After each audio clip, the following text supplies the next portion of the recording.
What's up, everybody? This is your local San Diego realtor, Carolina, and today I'm here to go over the differences between a down payment and closing costs.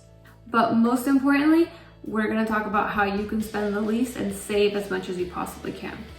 According to the National Association of Realtors, first-time homebuyers typically spend about 6% for their down payment, and reoccurring, repurchasing second, third rental property, whatever it may be. If you've already bought your first home and you're on to the next or the next or the next, it's typically about a 12% down payment.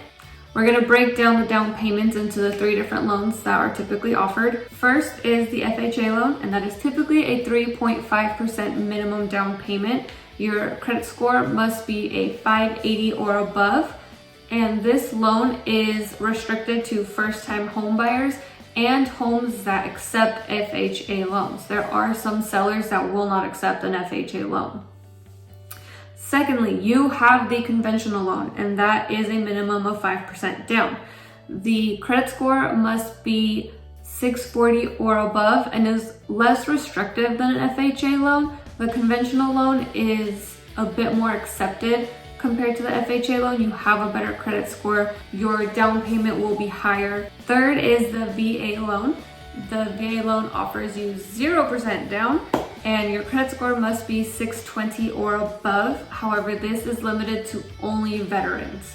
Now, if you can do 20%, that is great, but it's also very expensive, and it's not necessarily worth it if you're waiting years to save out 20% on a home, especially if you're doing it to avoid property mortgage insurance. Now, that is a separate insurance that you have to pay above the mortgage if you do not pay the 20% down. However, a tip that a lot of buyers don't necessarily know is that when you refinance your loan, you can remove the PMI.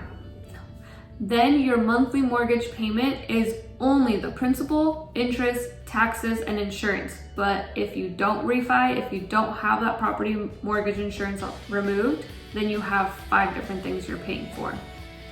Now, another myth that a lot of people don't really know or understand with the down payment is the Earnest money deposit. The EMD is technically a deposit on top of your down payment. It is not always required and it's not necessary, but it helps a lot and it gives you a bit of an edge.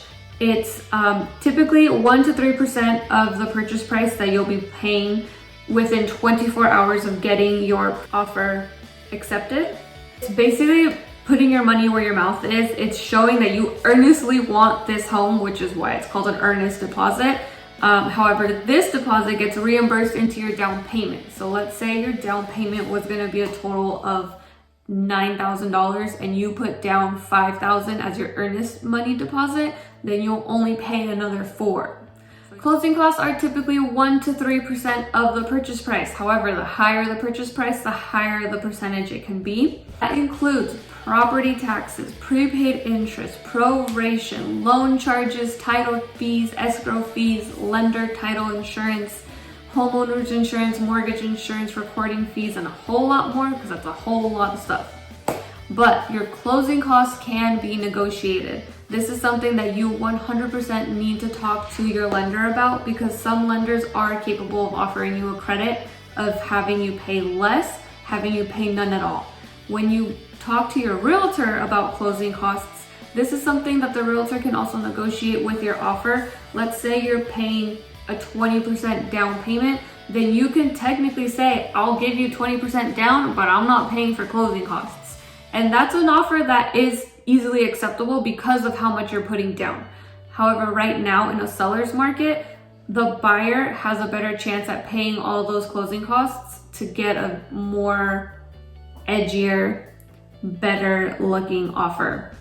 But again, it all depends on the buyer. Your realtor should be able to call that seller and find out what works best for them. If it's a 50-50, which is typically what I've seen, 50% of the closing costs is paid by the seller and another 50% is paid by the buyer. Some people don't mind. Some sellers don't mind paying all the closing costs. Some buyers don't mind paying all the closing costs. But don't just speak to one lender. Speak to different lenders. If you're working with somebody who recommends you someone, give them a call and find out what they can offer you. If you want to go through your bank, go to your bank and find out what they can offer you. Some lenders will offer you more credits where you don't have to pay the closing costs, but then they'll give you a really high rate. Some lenders won't pay for any closing costs, but they'll give you the best rate. And at the end of the day, the better the rate, the better you're off, because you pay less towards interest in the long run. I hope this helped you understand the differences between all the financial responsibilities when it comes to buying a home. And please like, comment, and subscribe to my channel. See you next time.